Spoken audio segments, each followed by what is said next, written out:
فرمایا لا یغرنک تقلب الذین کفروا فی البلاد، اے سننے والے، کافروں کا شہروں میں گھومنا پھرنا ہرگز تجھے دھوکہ نہ دے، متاع قلیل، تھوڑا برتنا ہے، تھوڑی زندگی کا یہ سامان ہے، ثم مأواہم جہنم، پھر ان کا ٹھکانہ جہنم ہے، وبئس المہاد، اور وہ کیا ہی برا بچھونا ہے، کیا ہی برا ٹھکانہ ہے۔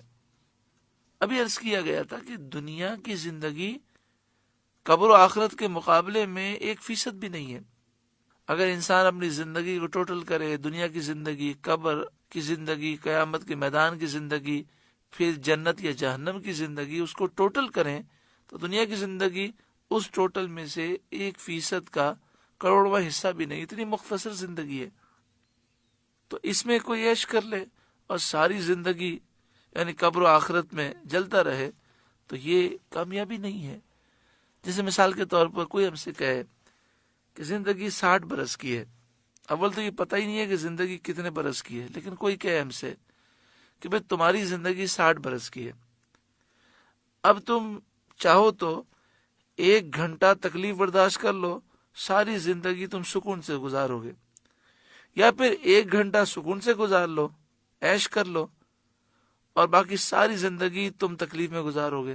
عقل مند یہی کہے گا کہ بھئی 1 گھنٹہ میں تکلیف برداشت کر لیتا ہوں، پھر ساری زندگی آرام کروں گا۔ تو دنیا کی زندگی قبر و آخرت کی زندگی کے مقابلے میں تو 1 گھنٹہ بھی نہیں ہے، وہ تو 1 سیکنڈ بھی نہیں ہے۔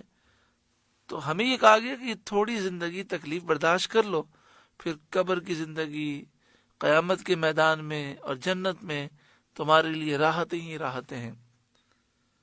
دنیا کے اندر بھی تو آپ دیکھیں نا، لوگ اپنے بچوں کو چھوٹی عمر میں اسکول میں ڈالتے ہیں، اور بچے میٹرک تک، پھر انٹر تک، پھر اس کے بعد آگے تعلیم تک، یعنی 25 سال کی عمر تک، بعض 30 سال کی عمر تک پڑھتے ہی رہتے ہیں۔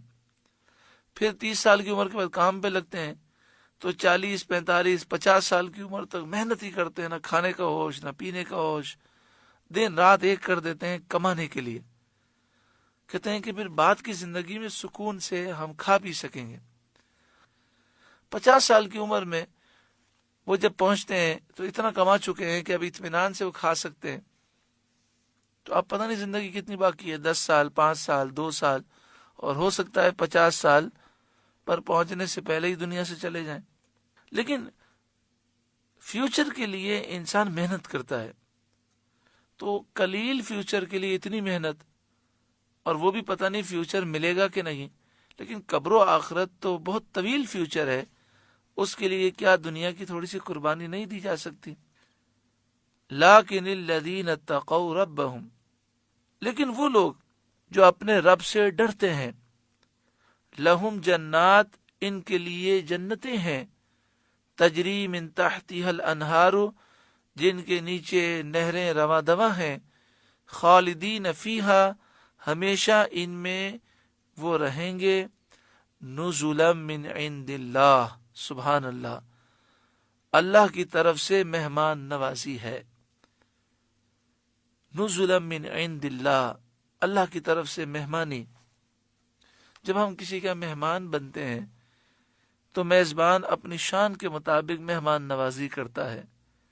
جب رب العالمین جنت میں مومنین کی مہمان نوازی فرمائے گا تو وہ شان و عظمت بیان ہی نہیں ہو سکتی کہ اس مہمان نوازی کی کیا عظمت ہوگی۔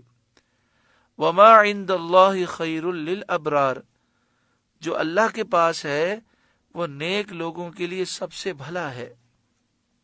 بخاری و مسلم کی حدیث میں ہے، حضرت عمر رضی اللہ تعالیٰ عنہ سید عالم صلی اللہ علیہ وآلہ وسلم کہ دولت سرائے اقدس میں حاضر ہوئے، گھر مبارک میں حاضر ہوئے، تو انہوں نے دیکھا کہ سلطان کونین ایک بوریے پر آرام فرما ہے، چمڑے کا تکیہ جس میں ناریل کے ریشے بھرے ہوئے ہیں، زیر سر مبارک ہے، جس میں اقدس پر بوریے کے نقش ہو گئے ہیں، یہ حال دیکھ کر حضرت فاروق رضی اللہ تعالیٰ عنہ رو پڑے۔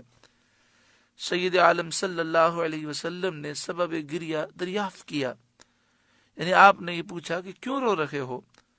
عرض کیا یا رسول اللہ صلی اللہ علیہ وسلم، قیصر و کسریٰ تو عیش و راحت میں ہوں۔ قیصر روم کا بادشاہ، کسریٰ ایران فارس کا بادشاہ، قیصر و کسریٰ تو عیش و راحت میں ہوں، اور آپ صلی اللہ علیہ وسلم رسول خدا ہو کر اس حالت میں۔ فرمایا کیا تمہیں پسند نہیں کہ ان کے لیے دنیا ہو اور ہمارے لیے آخرت؟ اللہ تعالی ہمیں بھی آخرت کی محبت عطا فرمائے۔ اس کا یہ معنی نہیں کہ انسان دنیا کے لیے رزق حلال کے لیے کوشش نہ کرے، بات یہ ہے کہ انسان اللہ کی فرما برداری کرے، اس کے محبوب کی فرما برداری کرے، اور دنیا کی پریشانیوں سے پریشان نہ ہو۔ اصل تو آخرت ہے۔